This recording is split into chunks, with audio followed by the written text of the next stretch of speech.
Representante do GAEMA, Ministério Público, doutor Rodrigo Sanches, para a sua fala, conforme regimento. Bom dia a todos.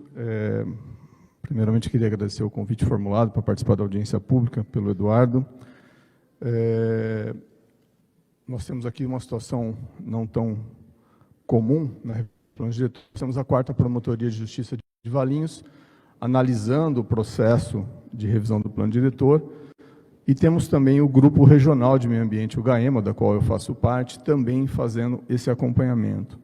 E eu faço esse acompanhamento por conta de que dentro da Promotoria Regional de Meio Ambiente nós temos o acompanhamento do PDUI, que é o Plano Diretor de Desenvolvimento Integrado, que nada mais é, entre aspas, como um grande plano diretor da região metropolitana de Campinas. Então, a interferência da elaboração do PDUI em relação ao plano diretor de Valinhos, em tese, é o foco principal da minha atuação. Tá? Então, por isso que eu tenho a minha participação hoje. Eu vou fazer alguns apanhados conceituais, mas que eu acho que são importantes para o desenvolvimento do trabalho e para o encaminhamento. Lembrando que o plano diretor passou por todas essas revisões, essas oficinas que foram feitas ao longo desses últimos 3 anos, e esse plano diretor, uma vez discutido nessa audiência pública, cumpridos os prazos, ele é encaminhado para a Câmara Municipal, onde, de alguma forma, retoma-se essa discussão, né, com a possibilidade de novas reuniões elaboradas pela comissão da Câmara e, ao final, uma nova audiência pública aqui dentro da Câmara Municipal, já no âmbito do Legislativo. Portanto, são encaminhamentos que, imagino eu, possam auxiliar a essa condução. O plano diretor, como foi falado aí na apresentação do vídeo pelo Eduardo, ele tem essa função de disciplinar o crescimento do município, o crescimento da cidade. Portanto, ele tem uma função de planejamento e direcionamento das futuras políticas públicas de ocupação do solo do município. O Estatuto da Cidade, quando ele foi aprovado em 2001, ele trouxe um instrumento importante, que era o chamado IPTU progressivo. O IPTU progressivo, naquela época, quando foi idealizado, mas não implantado em praticamente todos os municípios, né, por simplesmente omissões legislativas do Executivo e do Legislativo Municipal, ele tinha a função de obrigar aquele proprietário que tem uma propriedade dentro da área urbana e que não dá um uso adequado à sua propriedade na área urbana, a obrigatoriamente dar essa função. Vou usar um conceito aqui que eu entendo que é importante. Se nós entendemos que um lote urbano, ou seja, um terreno que está numa área urbanizada, estando numa área urbanizada, na teoria, ele tem toda a infraestrutura necessária para que aquele lote cumpra a sua função social, que não é ser lote. A função social de um lote é gerar uma ocupação, gerar uma construção, e aquela construção gera toda uma movimentação econômica, seja na sua construção, seja no seu processo de ocupação e permanência, seja com funcionários, seja com terceirizados de mão de obra e tudo mais. Bom, o que o IPTU progressivo fazia no plano, dentro lá do Estatuto da Cidade? Ele tinha essa função justamente de permitir que o poder público pudesse, para aquele proprietário que não cumprisse não desse uma destinação a essa propriedade, compulsoriamente fosse obrigado. De que forma? Através de sanções administrativas, obrigações que eram fixadas a ele, até o ponto em que chegasse a haver uma tributação, e aí vem o IPTU progressivo, para que chegue uma hora que manter o lote vazio é mais caro do que conservá-lo da maneira que ele está. Ou seja, a incidência do IPTU começa a ficar tão alta, chegando até 15% do valor do imóvel, que aquele proprietário que, entre aspas, fica especulando 10, 15, 20 anos com aquele terreno, ele fica desestimulado a fazer isso daí. E aí o poder público também pode, aí, como o Eduardo falou, fazer o parcelamento, a edificação e a utilização compulsória desse imóvel. Ou seja, você cria instrumentos para que não haja isso. Eu não tenho esse dado aqui de Valinhos, mas vou usar um dado de Vinhedo, que eu também estou acompanhando a revisão do plano diretor de Vinhedo.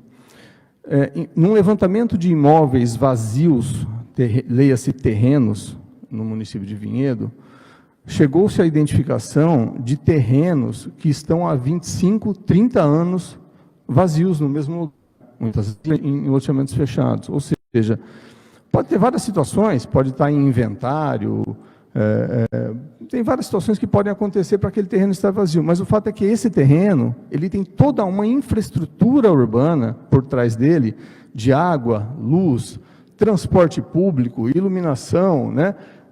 Os serviços que advêm ao redor daquele terreno, e ele não está tendo a sua utilização principal, que é servir de moradia ou comércio. Ou seja, trabalhar naquilo que conceitualmente aqui no plano se quer, o desenvolvimento urbano, seja uma área industrial, seja uma área comercial, seja uma área urbana. Ou seja, são lotes que estão dentro da área urbanizada e que não foram devidamente construídos. E por que eu estou trazendo todas essas conceituações? Porque uma das ideias que eu tenho que ter como premissa da minha revisão do plano diretor é um ponto de interrogação. Eu preciso crescer? Ou seja, qual é o tamanho da minha área urbanizada, devidamente aprovada, devidamente com infraestrutura urbana, que eu tenho vazia, ociosa, inerte? Qual é o tamanho dessa área? E o que essa área, uma vez ocupada, representa em termos de crescimento populacional projetado? E aonde o raciocínio chega? Ele chega no ponto em que pode ser, eu não tenho esse dado aqui de Valinhos, pode ser que o número de áreas vazias e desocupadas seja suficiente para atender ao crescimento populacional dos próximos 10 anos. E por que 10 anos? Porque a gente faz de plano diretor para um período de 10 anos. Então, essa é a primeira premissa de avaliação do que foi o meu plano anterior, o que ele gerou de crescimento nesses últimos... Era para ser 10 anos, nós estamos aí com 15 anos de atraso, né? Mas o que ele tinha, o que ele projetou naquele período, aonde ele chegou hoje e por que eu preciso crescer?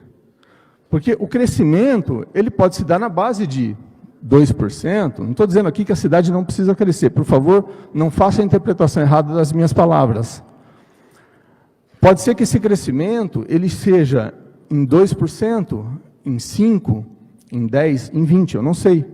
Mas para eu saber, eu preciso fazer essa avaliação.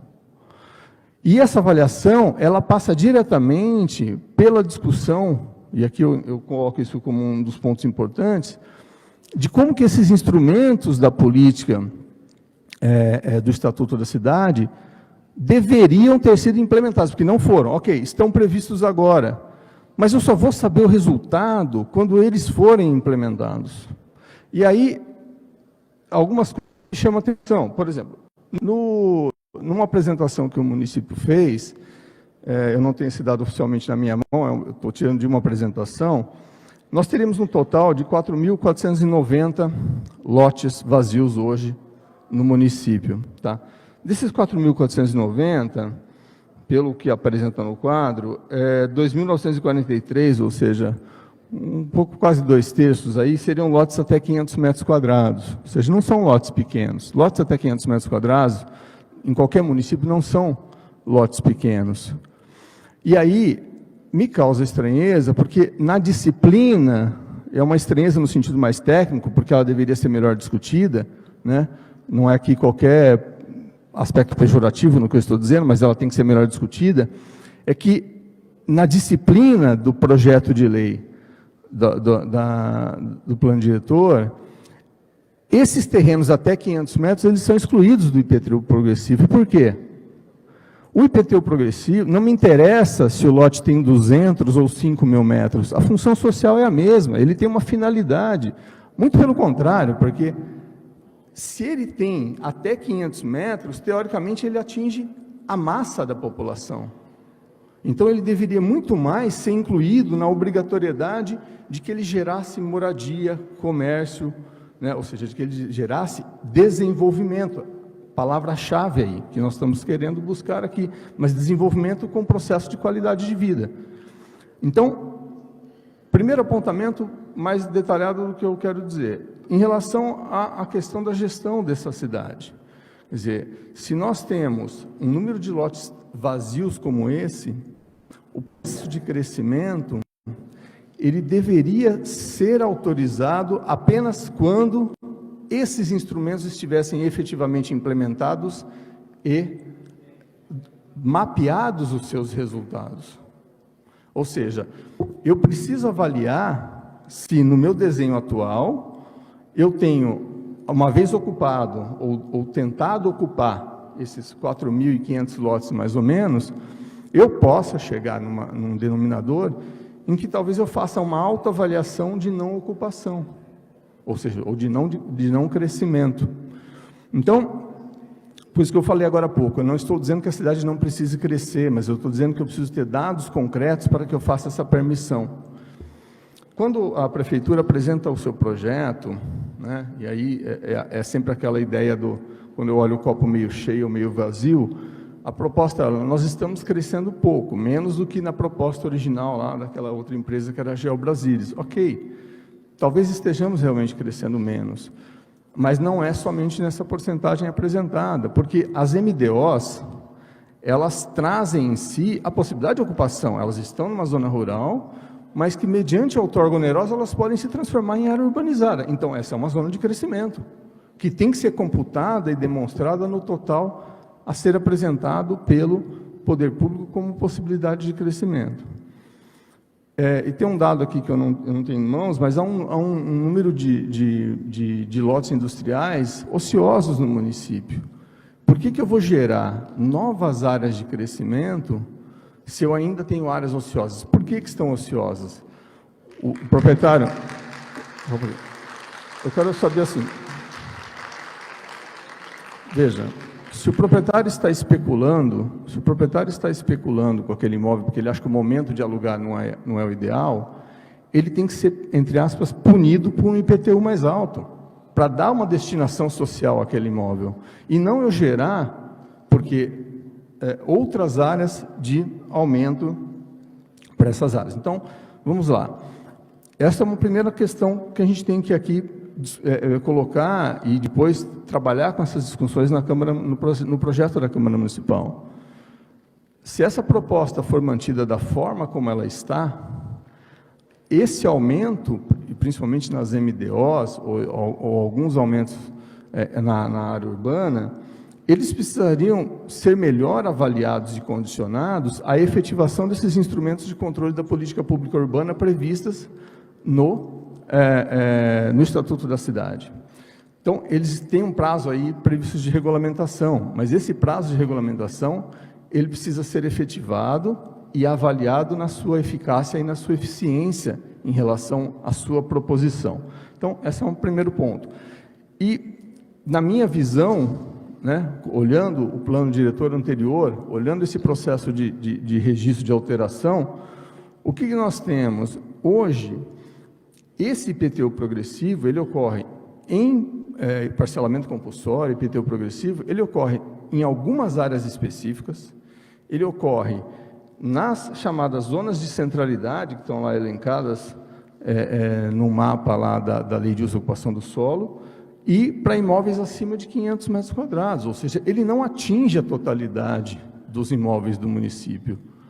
Se ele não atinge a totalidade dos imóveis do município, eu vou ter permanentemente imóveis ociosos sem cumprir exatamente a função social. E aqui não tem uma discussão rasa, que muitas vezes algumas pessoas falam, mas o proprietário tem o direito de fazer o que ele quiser. Ele tem o direito de ficar com o terreno ocioso, mas ele vai pagar mais por isso, ele vai pagar mais imposto, ele pode ser obrigado a gerar parcelamentos compulsórios em relação a isso. Bom, então esse é o primeiro ponto que eu queria chamar a atenção, ou seja, mesmo que caso o projeto permaneça, depois de todas as contribuições dessa audiência pública, caso o projeto permaneça com a atual configuração, nós precisamos discutir mecanismos em que esse crescimento proposto, e aí inclui as MDOs, porque elas não podem ser excluídas do total de áreas urbanas previstas de crescimento, ele tem que ser discutido com essas bases de qualificação. Então, é importante que a gente pense nesses sistemas. Eu queria falar um pouco sobre a questão de como foi o processo construtivo mesmo desse plano. Eu não acompanhei totalmente, mas acompanhei uma boa parte. E eu acho importante, e eu aqui atuo numa área de 23 municípios, né? Não todos os planos diretores eu acompanho os municípios, mas acompanho 23 municípios, e eu posso dizer para vocês que eu nunca vi, né, ou não tenho conhecimento de uma revisão de plano diretor que a sociedade civil tenha se unido tanto quanto Valinhos. Né? Eu acho que as propostas que foram trazidas, né, e a gente tem aí não sei se todos conhecem, mas existem documentos que foram elaborados por um conjunto aí de 11, 13 entidades aí que se reuniram e elaboraram um documento fazendo a sua análise. Se o conteúdo está certo ou não, é uma questão de valoração, mas o fato é que houve uma organização da sociedade civil que produziu um documento que vale a pena ser lido, inclusive pelos vereadores, porque ali tem um diagnóstico da visão da sociedade civil sobre o que é o processo de crescimento da cidade. Então, eu acho extremamente importante que isso seja levado em consideração, ainda que eu não concorde ou não com o conteúdo, mas é importante que ele seja levado em consideração.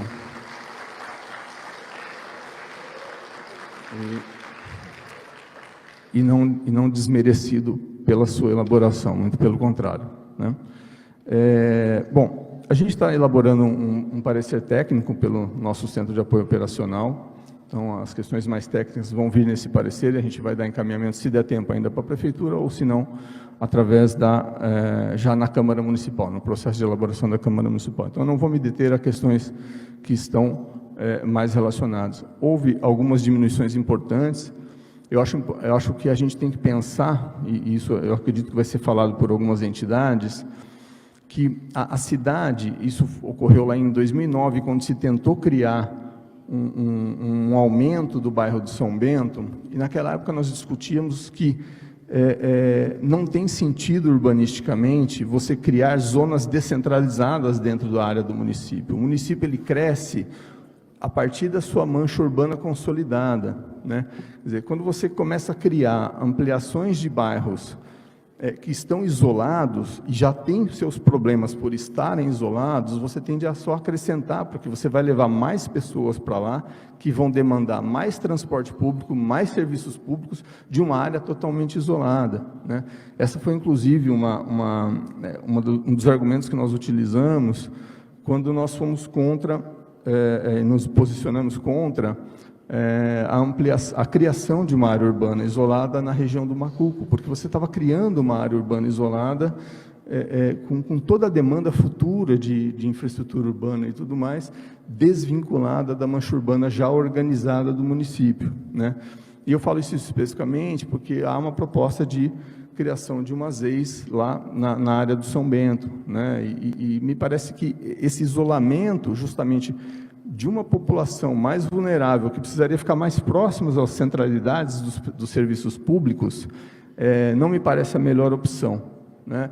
Acho que a criação de ZEIS ela é importante, mas ela tem que estar atrelada a qual é a minha demanda de crescimento populacional dessa população que necessita dessas áreas descentralizadas, né? Dessas áreas de interesse social. Tá? Eu tinha uma premissa de até 40 minutos para falar. Eu acho que eu acho importante, faz parte da audiência pública, a escuta social, né? Ou seja, a oitiva da população. A gente ainda tem a prevalência, né, pelo Ministério Público de a qualquer tempo encaminhar documentos e isso a gente vai acabar fazendo. Então, são as observações que eu gostaria de trazer e contribuições nessa audiência pública, porque nós temos que pensar no que eu chamo de gatilhos de crescimento, né?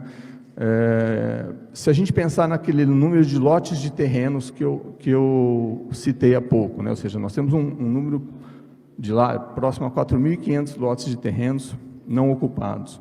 Quando um terreno é aprovado, quando um loteamento ele é aprovado, o que acontece? Existe uma diretriz de fornecimento de água e esgoto para que aquele lote seja aprovado. E aí eu pergunto, se esses 4.000 lotes foram, 4.500 lotes, se eles forem empreendidos, ou seja, se eles forem construídos, haverá água para todo mundo? Veja, eu estou falando da área aprovada. Eu não estou...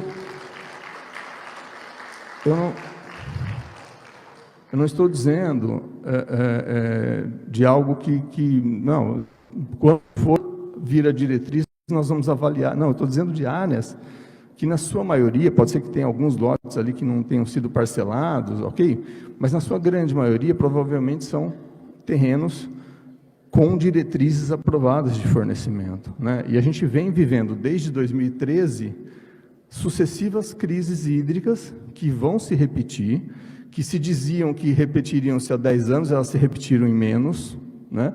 E vocês aqui sabem, os são moradores, sabem o que estão passando com constantes racionamentos que chegaram até dezembro, que já era mês para represas estarem cheias, né? Então, eu acho que a gente tem que pensar no crescimento da cidade, fazendo todos esses balanços. E aí eu volto apenas para finalizar. Se nós formos manter o projeto como está, caso isso aconteça, ele precisa trabalhar com gatilhos de crescimento. Eu não posso crescer, aprovar novos empreendimentos, antes que eu gere ocupação daquilo que eu já tenho minimamente, né? A não ser para atender populações de baixa renda, algumas coisas nesse sentido, porque aí existem demandas habitacionais concretas que precisam ser equacionadas pelo poder público, tá? Então, são esses os recados que eu gostaria de passar aqui nessa audiência. Espero que as contribuições que venham ajudem todos a pensar. É evidente que a audiência pública, ela tem todo tipo de manifestação. Eu costumo dizer que o ideal é que venham a manifestações mais propositivas, porque esse é o principal intuito dela, tá? Muito obrigado.